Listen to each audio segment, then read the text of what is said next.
Listen, thank you so much for that birthday love. I'm not gonna lie, every time Samuel said put your hands together, I just didn't know what to do, you know? I often wonder how I came to be born with 5 fingers in his hands-free cell phone device. And I picture myself standing in a body picking line, and I ask God, you know, what's a girl got to do to be born with brains and all this personality? Give an arm and a leg? God said no, just an arm. I was like, how about half? He said, keep the change. I noticed at the beginning of the show, Samuels was asking who's here celebrating a divorce. Well, give it up for me. I just escaped a 33-year sex slave operation, guys. Yeah. Also known as marriage. And I think we stayed together that long mostly because neither one of us wanted to go to jail for murder. Let's face it, when you're with somebody that long, murder doesn't just become an option. It becomes a reoccurring thought that you've got to schedule around. Sarah, I remember you asking what the key to a long marriage was. Oh, yeah. I can answer that one because 33 years is a long time.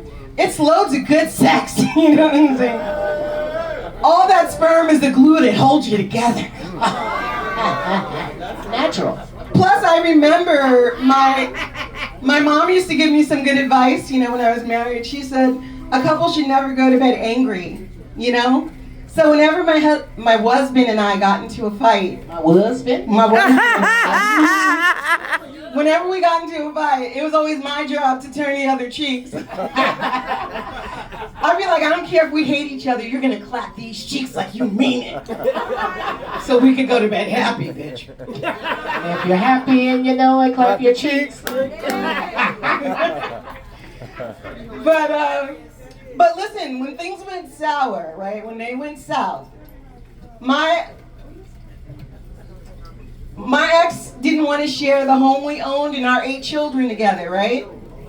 So he lied and he told the police that I threatened him to get me kicked out of the house for 6 months.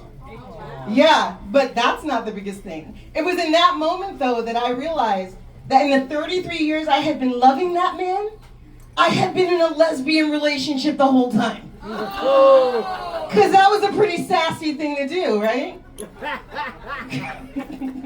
But the lie he told was like the biggest thing for me.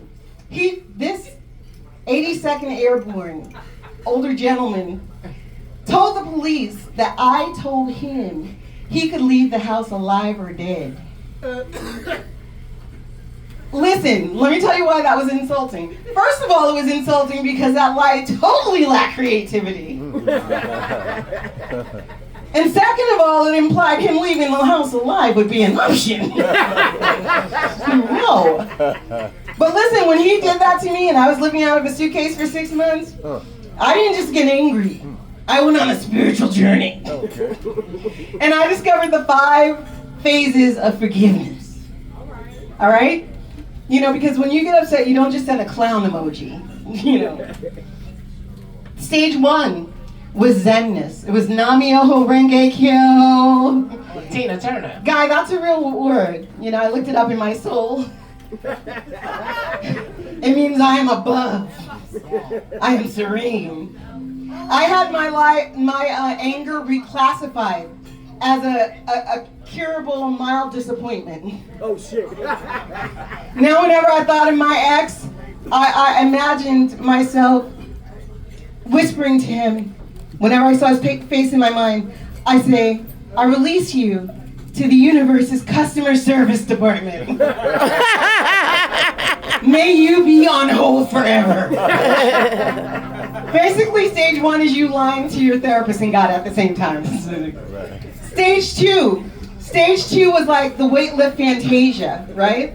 I was in the gym, and in my mind, I wasn't lifting the weights, I was lifting him. And I carried him over to the edge of the cliff. And I didn't throw him because I'm not a savage, right? I just released him. I released the weight. And when he disappeared over the edge, I was like, I forgive you. Because sometimes the healing is in that bounce. Right. You just gotta hear it.